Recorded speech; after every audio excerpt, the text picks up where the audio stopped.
school football preview. Believe it or not, we are a couple of weeks away from the start of the 2026 season in the city of Riverside. Jeff Gorham and myself will be alongside to bring all that action to you. And we're talking right now with the head coach at Hillcrest, Travis Carter, defending CIF Division 10 champions. First off, coach, how does that feel? How does that sound to you? Yeah, I mean, last year was nice. Obviously it was a special moment for the school. First time in school history. Special moment for the players, more importantly, and the coaches. But we've been focused on kind of moving on and focusing on this year. Great man once said, when I'm going to tell you about a championship team, tell me what they did the year after. And that's kind of the white whale for guys like yourself, for coaches. Hey, what can we do now that the expectation is there? Speaking of expectations, you sent a lot of players out the door. And to your credit, you did a great job in developing them. You had a couple of 3-year guys, more than a couple of 3-year guys on that squad. But obviously, the next class has to step up. I know you had a pretty significant senior class last year, and they were I think your first 4-year class. How did that feel to see those guys go? Yeah, I mean, every senior class is special. Obviously, last year's class was really special. Bunch of great kids in that class that gave us 4 years of hard work, dedication, and they left their mark on the program for sure. But it's just like every other program in the area and around the country. Everybody lost seniors, so nobody. It's not like it's a unique situation for us at Hillcrest. It's everybody's got to replace seniors, and that's the exciting thing about high school football. It's like you don't get to go out and handpick your kids. You play with who you got, and each year's team's unique, and you got to fill some holes and replace some guys from last year. Some would say differently. There's a little kerfuffle going on Twitter with a couple of the LA high school writers, but no, yes, that was, and Jeff and I always made that point, particularly when we were covering the final with you guys in Tahquitz. It was pretty refreshing. It was pretty cool to see a couple of neighborhood schools, guys, ostensibly that had played together since sixth, seventh, eighth grade. Now you're playing for a CIF championship, and that was nice and refreshing to see. Let's dig into your story a little bit. I mean, you're a Riverside kid. I mean, you went to King, played there, played for Coach Mush at King, and then came back to coach in your hometown. What have you seen in the time? I mean, it's been, your senior year was what, 07, 08, something like that. So it's been a bit. It's coming up on 20 years for you. How do you feel? How'd you feel as a player playing high school football in Riverside, and then now as a coach? What are the differences? What are some of the similarities? What's that experience been in sum total for you? Yeah, I mean, I was lucky enough to grow up in Riverside, play my high school ball at Riverside King. And then I've been fortunate, I went back after college. I coached a little bit at King. I coached a little bit at Arlington. I've been at Hillcrest now for, going on, this is year 11 for me here at Hillcrest. So I've been fortunate to get to work in the city I grew up in. That's given me so much. And I'm lucky now I get the opportunity to give back a little bit. But yeah, I think, Riverside football has been strong the last few years. A lot of great programs around the area, and I think it's only getting better. I really saw that, Coach, when we covered you guys on that playoff run, not just the relationship with your players, which you've done a great job fostering and nurturing, and that's wonderful to see, the trust that goes both ways, but also with your staff. I mean, you seem particularly close to the staff, and all coaches are kind of close. And I know when you're winning, it's a little bit easier. But I've seen those relationships over the last 3 or 4 years, how they've grown, how they've developed, and I think that has a lot to do with your guys' success. Yeah, 100%. We've been lucky. We've had kind of the large majority of our staff kind of, stick together for most of this time. We've had guys that have been here for a couple years, left, came back. But 100%. I mean, you can't run a football program without really, really good assistant coaches. It's not tennis. You can't just have one coach out there, kind of, it's not an individual sport. You need, strong coaching staff from top to bottom, whether it's freshman level, varsity. So I've been very fortunate in that, to have some dedicated coaches that really, put in a lot of time with these kids for not a lot of money, just doing it for the love of the game and to give back. Your program, Coach, is relatively new, but you had to change addresses a couple times. You're in the Sun Belt last year. You're in a new configuration this year. And I know when it first started, I won't say you weren't crazy, but I think a lot of people I talked to were like, "Wow, Hillcrest having to be bumped up to that Sun Belt League. Are they going to be able to do it?" Obviously, you guys were able to thrive in it, and now it turns over yet again, a different league, different teams. How do you feel about the new competition?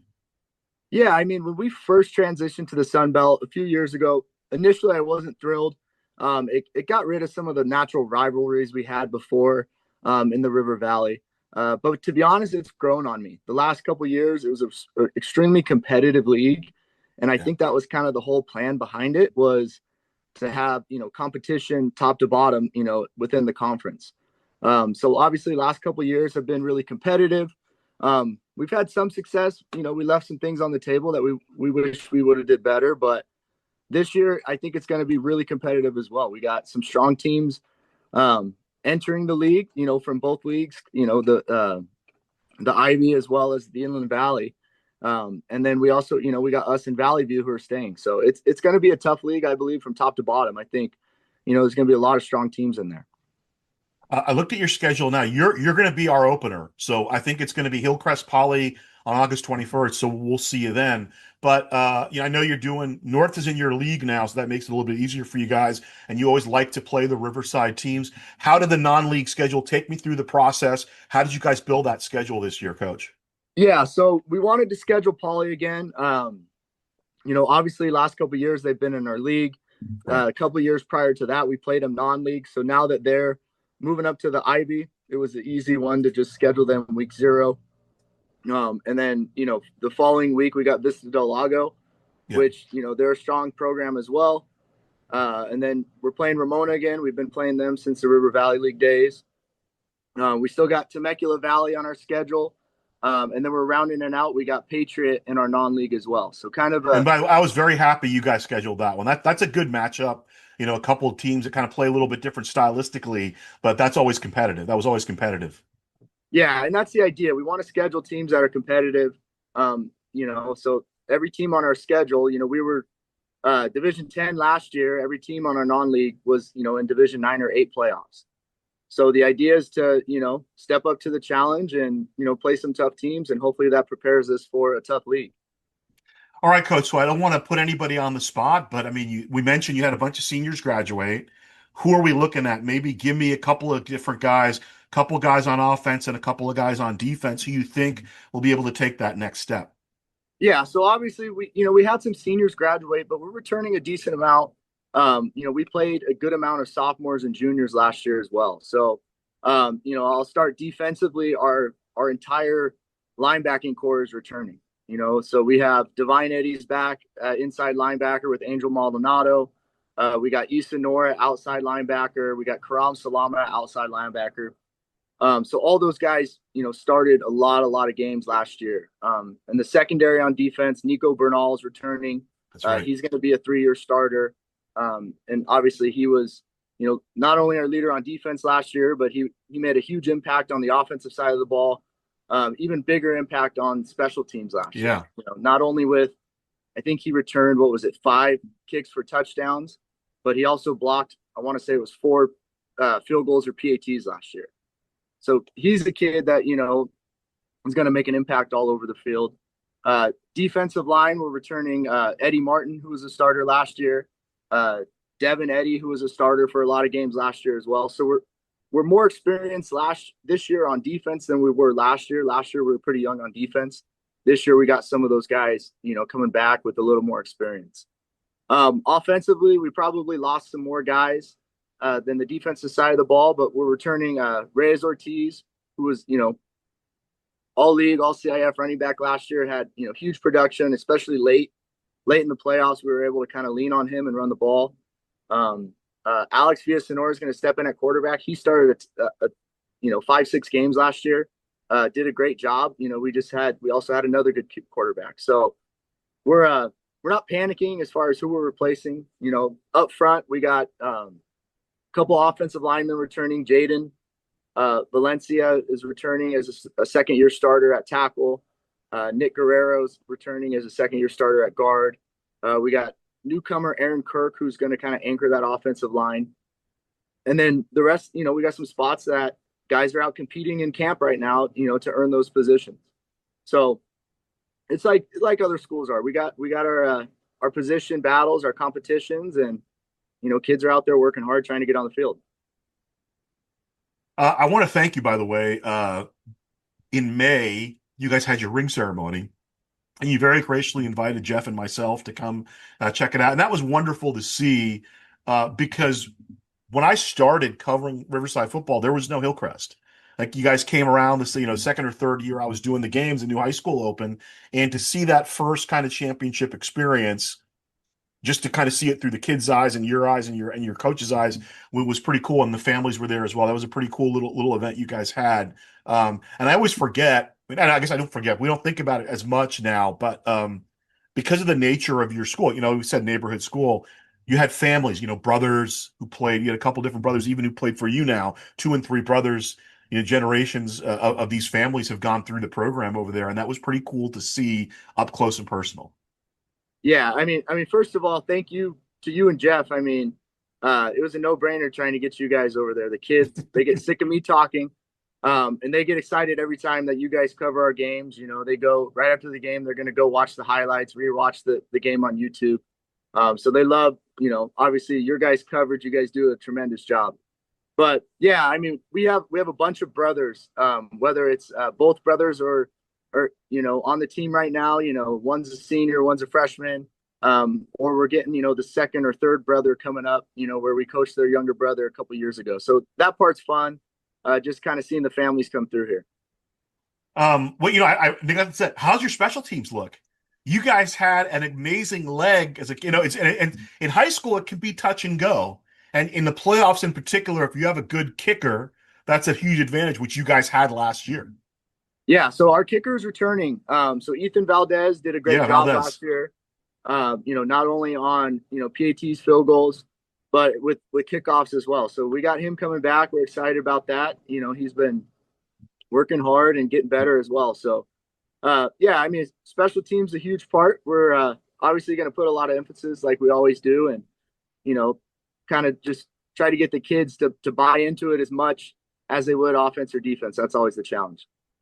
I'm gonna throw you a little change up here, Coach. I was talking to somebody who's we have a mutual friend I was chatting with, and I remember when I told him you guys had won it, and I have to interview him after every game, win or loss. He was almost more excited for your win than he was for one of his wins. Now he's never won a championship since I've covered him, so maybe we'll revisit that later this spring. Andy Newman, your old neighbor in Riverside, who's now the head basketball coach at Northridge. He was over at San Bernardino. And I know your families in particular, I know your wives are friends. Kelly and your wife are friendly together. Tell me about that relationship and how that developed and maybe what you've picked up from Andy over the years. Yeah, so Andy he was next door neighbors with Dick Brewitt, who I got to know through my wife. She was friends with Dick's granddaughter. And so we, go over there for dinners and things like that. And I wish I could say Andy was my neighbor. That tax bracket's a little too high for me over there with it. But no, it's nice being in, those kind of circles, being able to talk to people that do their job at such a high level like that, just kind of pick their brains, see how they tick, whether, it doesn't have to be the same sport, just like I know Andy, got a lot from, Dick, just from, talking to him and things like that. So, yeah, I'm always rooting for Andy. He obviously does an incredible job with what he does. And I definitely think he's going to have a championship coming his way soon. Well, hey, it was great to see you out at the SRC in Riverside. We got to get you, and I know with the little one now, it's a little bit more difficult, but we got to get you out to the Valley. And we got to get you in Premier America to kind of see that situation set up. Kind of a deeper question, Coach. There's a lot of stuff about high school football and the athletes and this, that, and the other. And you were a guy who played high school football in Riverside, and now you're coaching. It's easy to say it's different. It's different. The kids are this, the kids are that. But to me, the way I look at it is the entire model has changed. I remember being a teenager. When I was a teenager, there were no cell phones. There was no text messaging.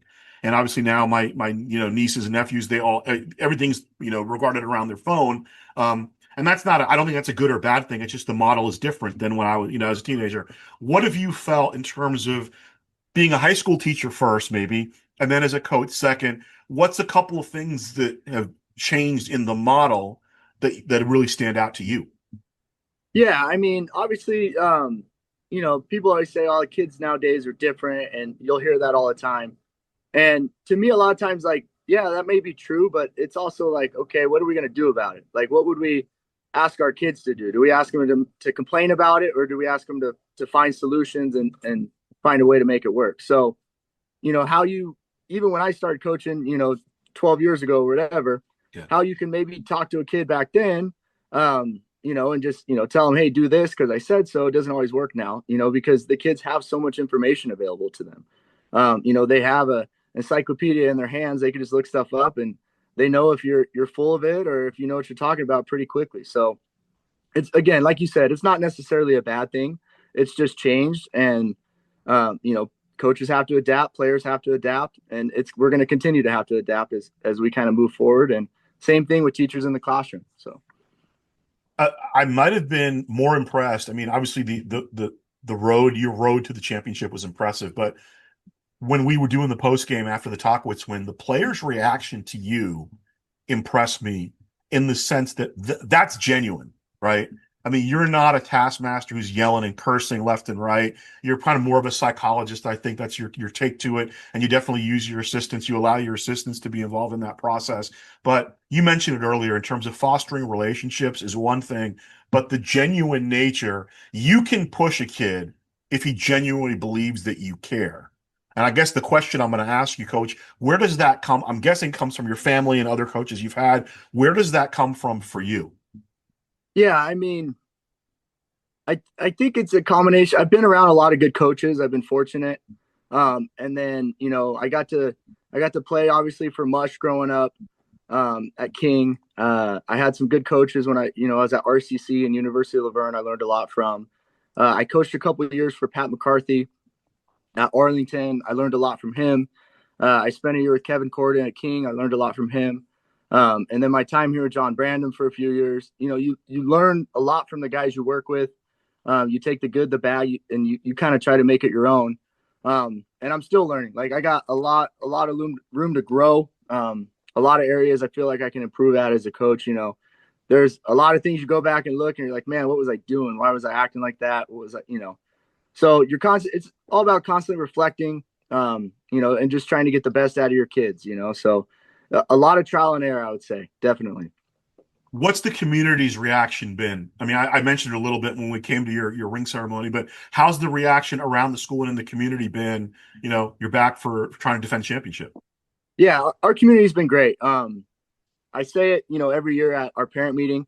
If we want to have a successful high school football program, it takes not only players and coaches buying in, but it's got to be administration. It's got to be the community as well. So we've been very fortunate. Our administration was awesome last year, very supportive from our very first game, kind of all the logistics of getting that SoFi game worked out, Yeah. All the way through to the end there. And then our community was showing up. I mean, we were on the road at Monrovia. We were on the road at St. Margaret's in the rain. And we had more fans than they did. And I thought that was just a testament to, kind of the commitment our families, our community has. They're showing up for our kids. So I was really proud of that. I know they're going to be out there again this year, showing up, through the good, the bad. And, like I said, we're trying to turn the page. It's a new year, and, we got to go out and prove it every single day. And Travis, always, I appreciate your time. You're always so generous with your time, even during the school year when you got things going on. And now I know you're dealing with your wife was expecting, and now you've had the kids, so it's going to be a little different. But I do, and I hope I don't put you on the spot with this question, has there been thought in terms of a facility, in terms of an on-campus field? Is that something even in the works right now, or is that kind of something that's on the back burner for you guys? To be honest, it's not something I worry about anymore. Okay. I hope one day it happens. I think this community definitely deserves it. I think it would impact the entire school tremendously in a positive aspect. Not only all the athletics programs, but being able to have, ASB events up there, being able to have, band showcases, graduation. So I hope it goes into effect one day. At the moment right now, I just kind of show up, do my job, worry about the things I'm in charge of, and Yeah, hope, yeah. No, I get it. I advocate for those things, but it's definitely not something that I have control over right now. So, just like we preach to the kids, we got to control what we can and make the best of, where we're at, right now, and can't really complain about what we don't have. So you guys back at Zachar? Is that where you're playing your home games this year? Yeah. So the plan is we're still playing at Novi. I know they built whatever they're building over at La Sierra. But we're status quo this year. We're going to play our games at Norte Vista, just like we always have been. So a little bit of a road trip every week, but it's not that big of a deal. And then last thing, again, I don't put you on the spot, but you made a great point last year with the releaguing stuff, not in terms of the varsity guys, because I mean that's a Friday night is a little bit different. When you're playing freshman and JV games Wednesday, Thursday, I should have perused the league before. Is it a little better for you guys this year with regard to travel? For the league, yeah, it kind of seems that way. So it's us in Valley View, which Right. we've had them, and then John W. North Riverside School. So I'm excited about that. And then we got, I think the furthest we go this year is Paris, with Paris and Okay, Moval. so yeah, Moval and Paris, right? Are the other two? Yeah, so we don't have to go to Temecula or Hemet this year, so it's actually a little better for travel, which will be nice.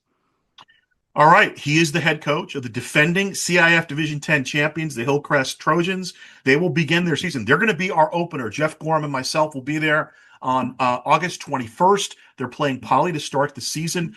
Coach, always great. First of all, you and your wife, congratulations on the new addition.